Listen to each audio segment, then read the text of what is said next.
एक आदमी जाके दूसरे को घूंसा मारता है और फिर कहता है देखिए मैंने घूंसा मार दिया, अब एस्केलेशन नहीं कीजिए, सरेंडर, इमीडिएट सरेंडर इन 30 मिनट्स। अभी भी हंसते हैं।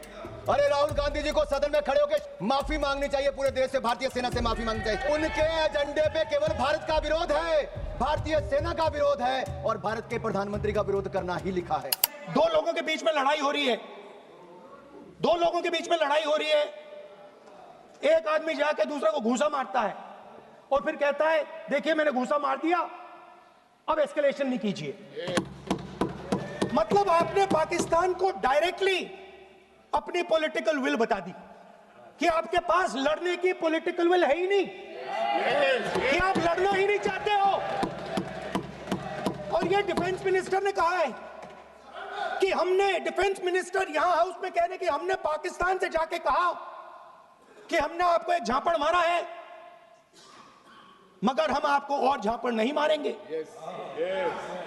हम एस्केलेशन नहीं चाहते हैं, आप रिस्पॉन्ड नहीं कीजिए और हम मिलिट्री टारगेट नहीं मारेंगे।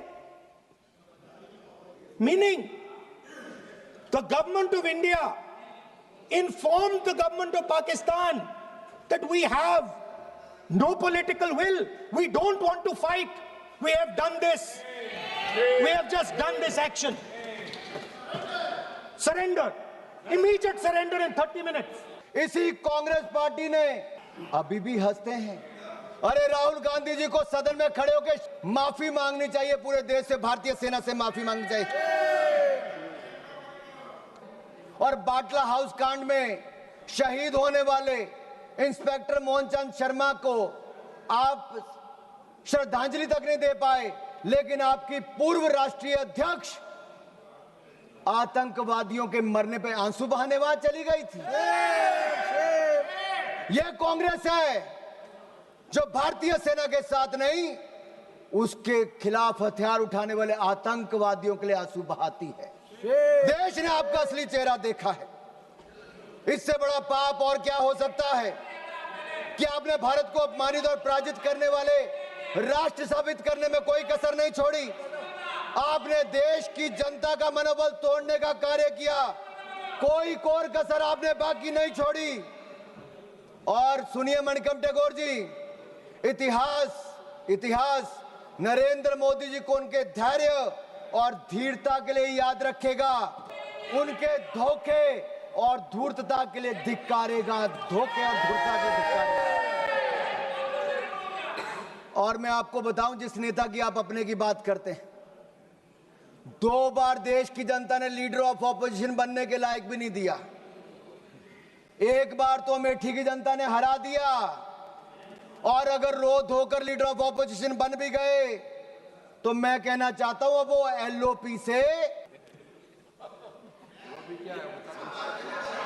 किरण जी पूछ रहे हैं भाई, पार्लियामेंट्री अफेयर मिनिस्टर को तो मुझे बताना पड़ेगा। एलओपी लीडर ऑफ ऑपोजिशन से एलओबी, उनके एजेंडे पे केवल भारत का विरोध है, भारतीय सेना का विरोध है और भारत के प्रधानमंत्री का विरोध करना ही लिखा है। तो 22 अप्रैल 2025 को पहलगाम में हुआ, उसका उल्लेख यहां पर जितने सांसद आज तक विपक्ष से बोले हैं, किसी एक भी सांसद ने खड़ा होकर यह नहीं कहा कि इस आतंकवादी हमले में धर्म पूछकर कलमा पढ़ने के लिए बोला गया, पैंट उतार कर देखा गया, फिर मौत के घाट उतारा गया। इतना बोलने में विपक्ष के सांसदों को क्या दर्द थी। जब रक्षा मंत्री जी भारतीय सेना की उपलब्धियों की चर्चा कर रहे थे, तब कोई ताली नहीं थी, कोई मेज नहीं थपथपा रहे थे। और आज भी अगर मैं कहूं कि निहत्थे और निर्दोष नागरिकों को धर्म पूछकर मारने का अगर पहली बार ऐसा काम हुआ है, उन्होंने धर्म के नाम पर देश को बांटने का, देश में दंगे फैलाने की सोच को लेकर चले, लेकिन नरेंद्र मोदी जी के नेतृत्व में 140 करोड़ भारतीय एकजुट होकर खड़े रहे, पूरा भारत एक साथ खड़ा रहा। भारत को झुकाने वाला कोई का माई का लाल पैदा नहीं हुआ जो झुका सके। भारत को कोई झुका सके ऐसा किसी में दम नहीं। भारत से विश्व है, हम किसी से कम नहीं, हम किसी से कम नहीं।